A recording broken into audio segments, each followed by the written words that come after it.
Ուրիշ է Չարենցի ստեղծագործության ժամանակագրական ընթացքի եւ բանաստեղծի մասին հուշագրական վկայությունների համադրումը բերում է մի հետաքրքիր ընթանացման։ Չարենցի կյանքում հայտնված յուրաքանչյուր նոր կին, այսպես ասած, նշանավորվել է նաեւ բանաստեղծական իրացումներով։ Աստղիկ Հոնդաղչյան, Կարինե Քոթանջյան, Լեյլի, Արմենուհիտ Տիգրանյան, Արփենիկ Տեր Աստվածատրյան, ընդ որում այդ իրացումները արտահայտվել են ոչ միայն կոնկրետ բանաստեղծություններով, այլ նաև ժողովածուներով ու բանաստեղծական շարքերով։ Այսօր գրականագետ Հայկ Համբարձումյանի հետ զուգահեռ կվերընթերցենք Չարենցի սիրերգությունը հասկանալու համար, թե Չարենցի սերի յուրաքանչյուրը ինչպես է փոխել նրա ստեղծագործական ընթացքը։ Ողջույն Հայկ։ Բարև Արքմենի։ Մի քիչ ընթանացված, այսպես հայացքով նայենք։ Այո, շատ անուններ, հիմա փորձենք մի հատ ընթանացնել, հետո կենտրոնանալ։ Երբ որ հպանցիկ անգամ ուսումնասիրում ես սերեր, պատմություններ եւ ստեղծված բանաստեղծական շարքեր, ապա ակնառու է դառնում նախ եւ առաջ մի բան, որ Չարենցը իր սերերի մասին երգելիս, գրելիս, շարքերը ստեղծելիս ընդհանրապես չի կրկնվել։ Դրանցից յուրաքանչյուրը առանձին ոճական տարածության մեջ է, առանձին պատկերամտածողության մեջ է եւ անգամ եթե մեթոդներով դատենք գրական, տարբեր մեթոդների մեջ է։ Ինչ ես կարծում, սա այդ կանանցից թելադրված, այսպես ստեղծագործական process է, թե Չարենցն ինքն է մեծամտաբար դե իրեն բնորոշել, որ չպետք է կրկնվի։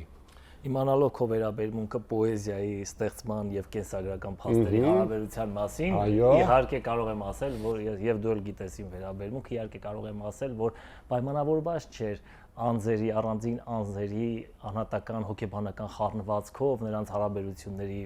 այսպես մանրամասներով, այլ պայմանավորված էր հենց բանաստեղծի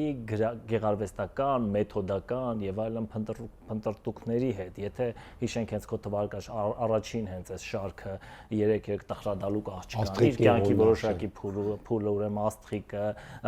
ուրեմն սիմվոլիստական այս գրականության մեծ ազդեցությունը, կամ հետո հիշենք Ծիածանը, էլի նույն ազդեցության շրջանով, հետո հիշենք Տաղարանը, այդ բոլոր շարքերում Չարենցը նախ իր փնտրումներն է ներկայացնում եւ երկրորդը որոշակի էսթետիկ կեցվածք ունի։ Այսինքն որոշակի կեցվածքի մեջ է եւ այդ կեցվածքը որոշակի նոր ինչ-որ փորձառություն է կամ նոր ինչ-որ մի բանի կիրառություն է ներկայացնում։ Այս տեսանկյունից կանայք, եթե կարելի այդպես ասել, կին հերոսները կարծես ճանապարհ են հարթում, բայց նաեւ մնում են առանձին, առանձնացված կարծես չեն դառնում այսպես ընդհանրական ինչ-որ մի բան։ Եվ առանձին այդպես նույն 3 տխրադալուկ աղջկանը իր գեղագիտական, գեղարվեստական առանձնահատկությունով Ծիածանը, Տաղարանը ու այլը խնդիրը, որ այս բոլոր կերպարները գուցե իմ տպավորությամբ գալիս են լրացնելու մեկ այդպես գլխավոր կերպարի, որին մենք կարող ենք հանդիպել Չարենցի Մուսայից բանաստեղծության մեջ, կարող ենք հանդիպել Նավզիկե, այսպես երկարաշունչ բանաստեղծություն պոեմի մեջ եւ իհարկե այս ամեն ինչի նկարագրություն նաեւ Չարենց Նամեյում, եթե կուզես կարող ենք ընթերցել, որտեղ նա հատված առ հատված անդրադառնում է իր այս բոլոր սերերին, եւ այս բոլորը գուցե այդպես ես կցանկանամ հավատալ, որ հանգում է մեկ ընդհանուր այսպես մի գլխավոր կերպարի, Հայաստան Յարի, Նայրի, Կապուտաչի հայրենիքի, այսինքն կամ այս բոլոր կերպարները այսպես ճանապարհին հարթում դեպի այդ կերպարը։ Շատ հետաքրքիր ես ասում, բայց ես կարծում եմ, որ դա ընդհանրացում է եւ ընդհանրացում է, որին Չարենցը հանգեց կյանքի վերջում։ Դրան դեռ կանադառնանք, այնուամենայնիվ, քանի որ ասում ես քո մոտեցումները լավ գիտեմ, ես փորձեմ պնդել, կրկին իմ մոտեցումները։ Տես, համադրում ենք հուշագրական, կենսագրական մանրամասները եւ համադրում ենք շարքը, եւ գիտես 1914 թվական, ինչպես դասագրքերում սիրում են գրել, լույս տեսավ Չարենցի առաջին ժողովածուն, կոչվում էր 3 երգ, տխրադալուկ աղջկան եւ ունի ձոն, Աստղիկ Հոնդաղչյանի։ Երբ որ այս համատեքստում որոնում ենք հետքեր Աստղիկ Հոնդաղչյանի իրական կերպարի Չարենցի կյանքում, ապա տեսնում ենք, որ Աստղիկ Հոնդաղչյանի հետ շփում հարաբերումը շատ նման է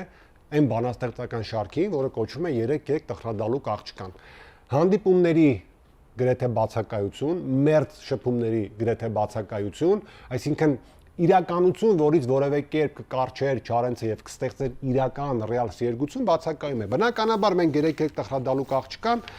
շարքում գործ ունենք ճամփին, անքում գիշերին եւ մեռելոց բանաստեղծությունների պես խորթապաշտական, անիրական մի շարքի։ Ցուցիչ չէ սա։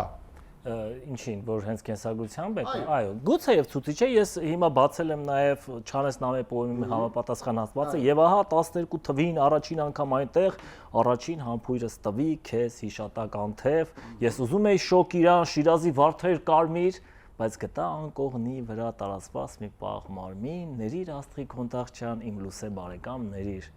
Ես հետո աշխարհներ անցա, բայց թողածս ետ չբերի սիրելի լուսեղ օթաղչյան, ներիր, ներիր։ Ես չգիտեմ դու ինչ մեկնաբանություն ես տալիս հիմա Չանես Նամեի կոնկրետ այս հատվածների, սա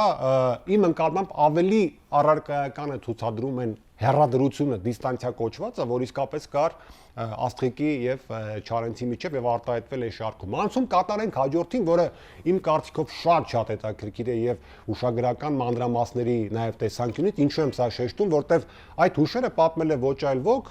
քան հերոսուհին Կարնե Քոթանյանը։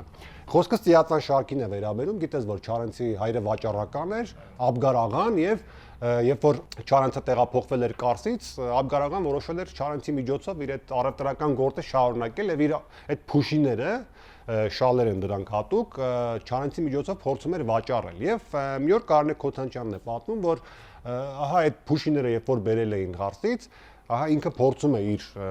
ուսերին նետելով այդ գույնները եւ Չարենցը տպավորված այդ փուշիների տեղափոխությունից ասում է սա յուրօրինակ մեծ ծիածան է, երեքգույն ծիածան, հա? Եվ հետո մենք ինչ ենք տեսնում։ Այո, մենք ինչ ենք տեսնում ծիածանի իրական բանաստեղծության այդ գույները, որոնք նույն շրջանի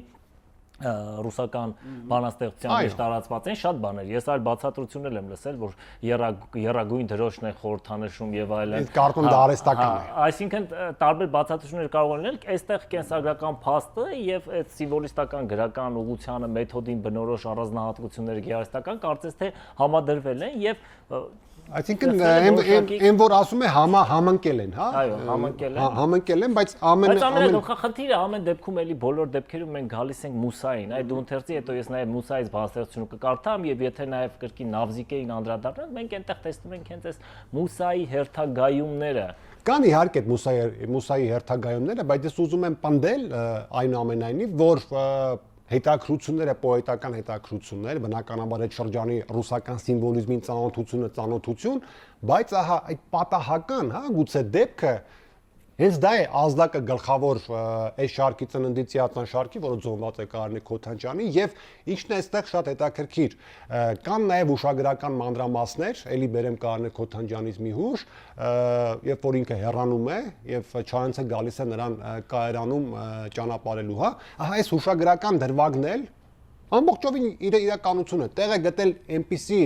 որ ասում է ամբողջովին սիմվոլիստական իրացման մեջ, ինչպիսին Ծիածան շարքն է։ Դու գնում ես, բայց հոգիս սպասում է քեզ, կապույտ աղջիկ քույրիմ հեզմի թե չես գալու եւ ընդհանրացում է։ Դու գնում ես, բայց կարծես կայարան եմ եկել ես, հանդիպելու քույրիմ քեզ դու հետ չես գալու։ Ինչպես այս դեպքում վերլուծել հա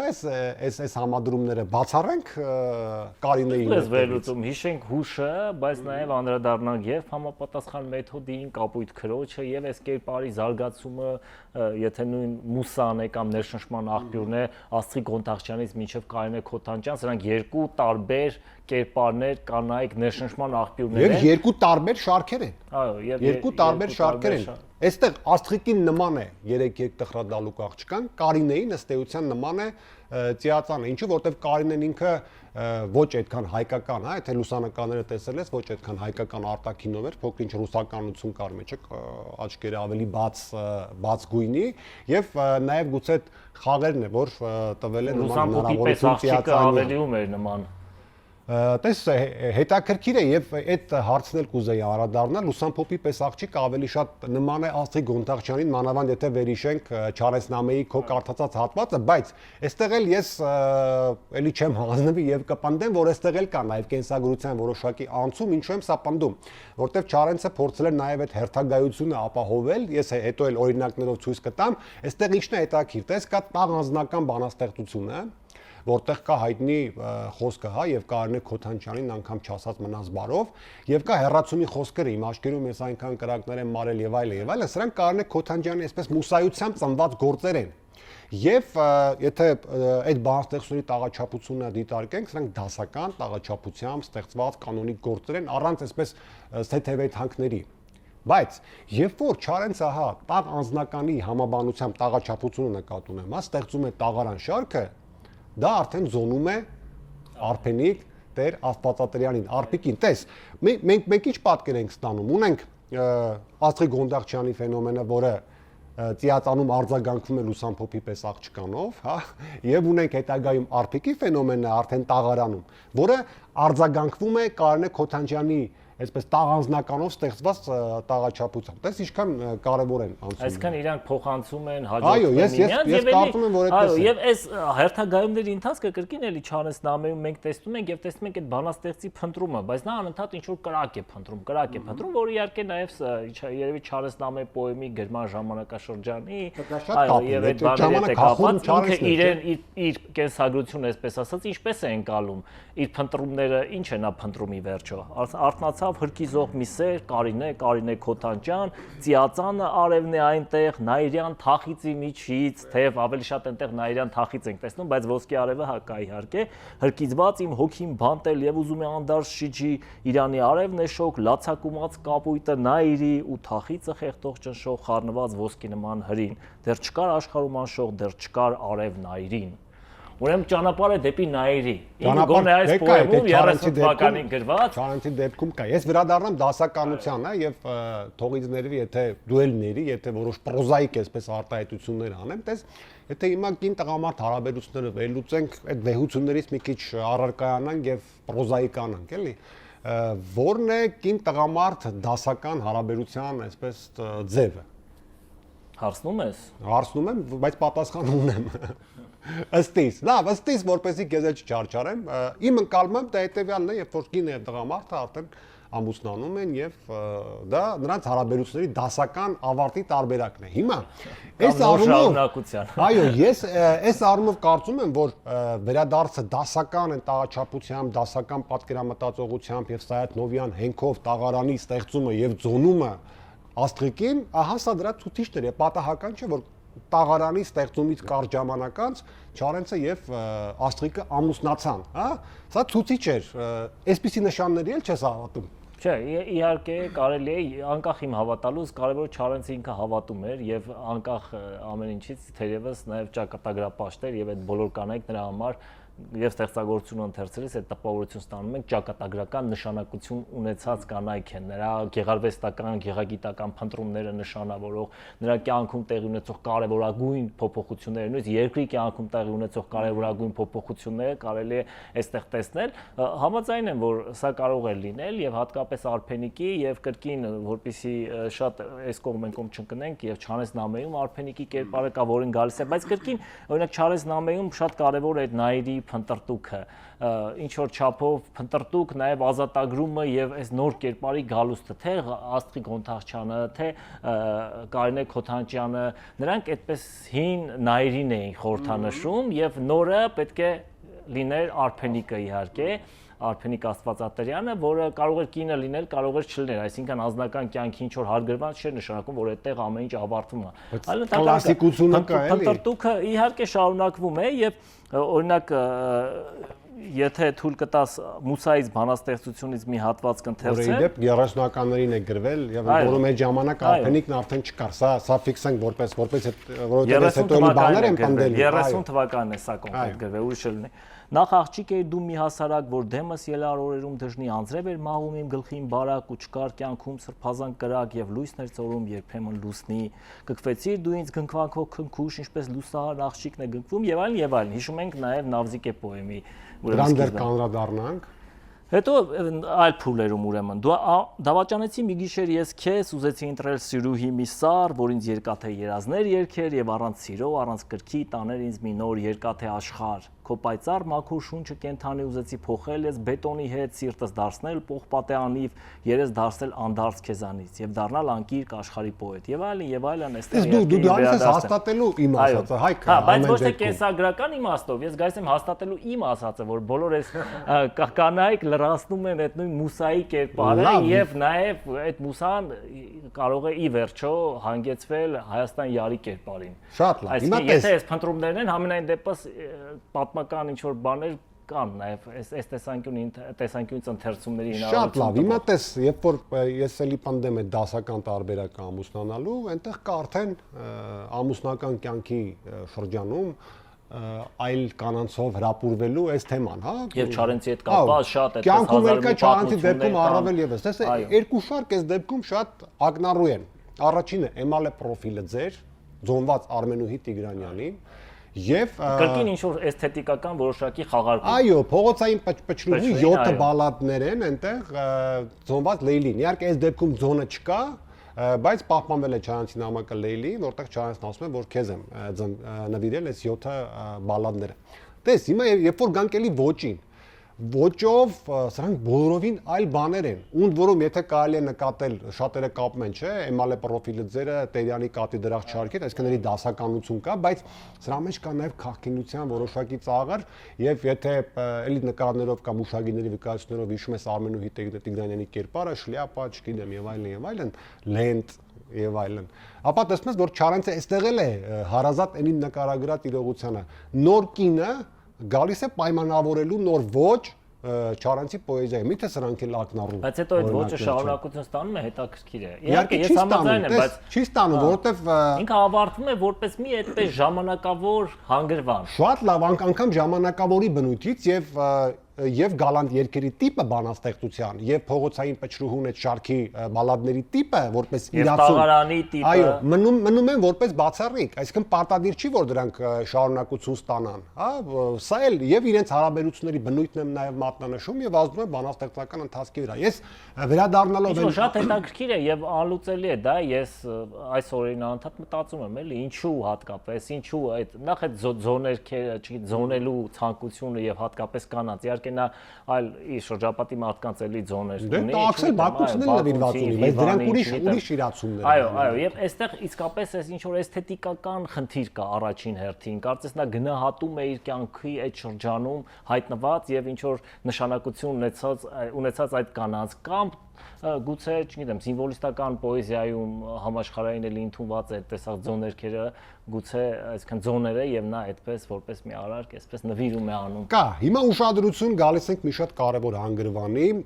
կարդում եմ մի բանաստեղծությունից հատված, որը Չարենցը գրել է 1928 թվականին, իդեպ նրա ժողովածուներում չկա եւ առաջին անգամ անտիպ եւ չհավաքված երկերում է, հա,